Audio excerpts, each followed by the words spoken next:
I'm Billy Hollowell. Welcome to the Inside Story here at the Christian Post. I am joined today by Christian Post reporter Ryan Foley. How you doing, Ryan? I'm good. Thank you for having me. Well, thanks for coming on. We've got a lot to discuss today. We are about to dive into the conclave, the process through which a new pope is selected after the death of Pope Francis. This is one of those things that the eyes of the entire world, whether people are Catholic or they're not, they watch this process because it fascinates people. Let's start with a general question as we're looking towards this. How does a conclave work? Well, back when Pope Francis was first hospitalized and it looked like there was a possibility he might not make it, I spoke with Matthew Schmalz of the Holy Cross, College of the Holy Cross in Worcester. He's a noted expert on Catholicism and the papacy, and he told me that a pope is elected in a conclave, which literally means, in Latin, a room that can be locked. And so they're locked away in the chapel, and a pope, in order to be elected, needs a two-thirds majority of the eligible voting members of the College of Cardinals. So before the conclave, the cardinals have meetings called general consistories where they talk about issues facing the church. Many of the cardinals don't know each other that well this time because a lot of the cardinals appointed by Pope Francis are from not Europe, and historically the membership of the College of Cardinals has had a heavy European presence. And so during these meetings, there are usually factions who will subtly and sometimes not so subtly politic before the conclave in order to get their preferred candidate or ideological wing um, advanced. Yeah, I mean it's very interesting because there are lots of things at stake here when it comes to selecting a new leader of the Catholic Church, and ideology is a big part of that. How long does the process typically take? The most recent conclaves, which resulted in the respective elections of Pope Benedict XVI and Pope Francis, took 4 and 5 ballots. Cardinals vote once on the first day of the conclave, and then they vote 4 times a day for as long as it takes. Schmaltz predicted that this conclave will last longer than the last two because many of the cardinals don't know each other, but he did not anticipate the process lasting for days and days. Yeah. Well, and that's there's really no way to know, right? Because of the process. But that is interesting about the last two and what's expected on this one.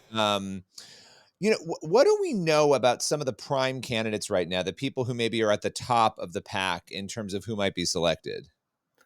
Well, there's Louis Tegel. He's a cardinal from the Philippines. Schmaltz described him as relatively speaking progressive and identified him as one of the candidates who would likely continue the reforms of Pope Francis if elected. That's like one of the three main ideological groupings of the cardinals, I guess. He has taken ambiguous positions on many issues facing the church, although he seems to reject the idea of black and white policies when it comes for communion for divorced and remarried Catholics and church teaching about contraception. And then there's Cardinal Matteo Zuppi of the Archdiocese of Bologna in Italy, and he's a lot like Tegel, and that Schmaltz views him as relatively speaking progressive, and is one of the candidates who would likely continue the reforms of Pope Francis. He has expressed support for blessings for same-sex couples and allowed such a blessing to take place in his archdiocese. He sees teaching about priestly celibacy as one that can be changed. And although in the past he has expressed support for the traditional Latin Mass, he seems to be one who would continue the current Vatican policy, which is to try and restrict it as much as possible.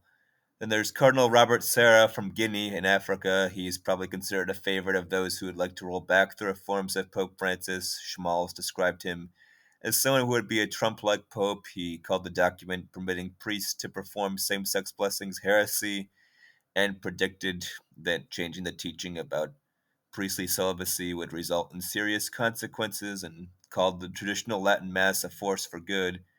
And he's also called President Joe Biden, our former Catholic president, as a cafeteria Catholic because of his support for abortion and other stuff that conflicts with church teaching. And Sarah sees the fate of Western civilization and Christianity as closely interconnected. And then Pietro Parolin is the Vatican Secretary of State. He's from Italy. Schmaltz didn't mention him in our interview, but he is seen as the favorite in betting odds, although narrowly. He's probably in the mold of someone who is not going to make great changes to the church.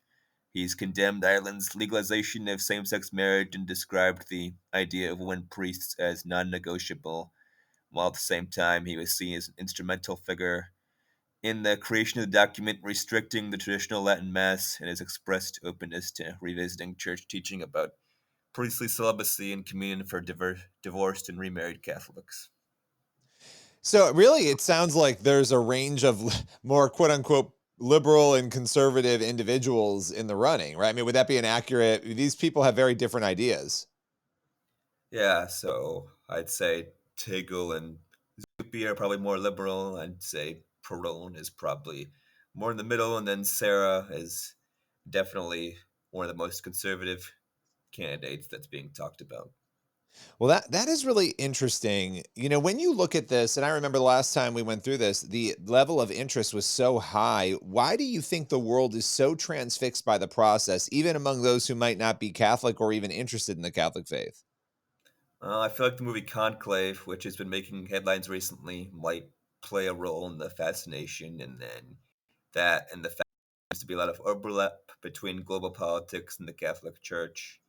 And then the secrecy behind the conclave is a rarity at a time when basically everything is out in the open. Like there's going to be no reporting on what goes on during the conclave because no one's allowed in there. It's not like the House Speaker vote where you can watch every single time they vote for the speaker and candidates with the fewest number of votes get eliminated. Like nobody's going to know until it's all done who got eliminated and who was even among the candidates getting voted for. So I think that probably makes it more interesting to people.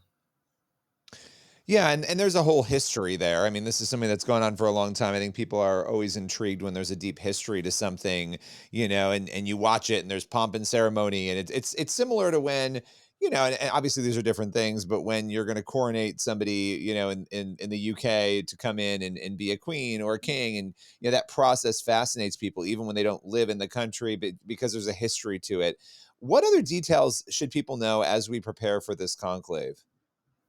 Only about half of the cardinals are participating because there's an age limit prohibiting cardinals over the age of 80 from participating in the process that picks a new pope. There are over 250 members of the College of Cardinals, but I'd say less than half of them are actually going to be participating. There's going to be about 50-50, as then a few of them who are eligible to participate aren't going to participate. So there's going to be a lot who Okay. are participating, even though there's a very large number of cardinals. It'll probably be about 133ish or so that participate. Well, very good. Well, there's a lot to look forward to here. And what day does the conclave begin?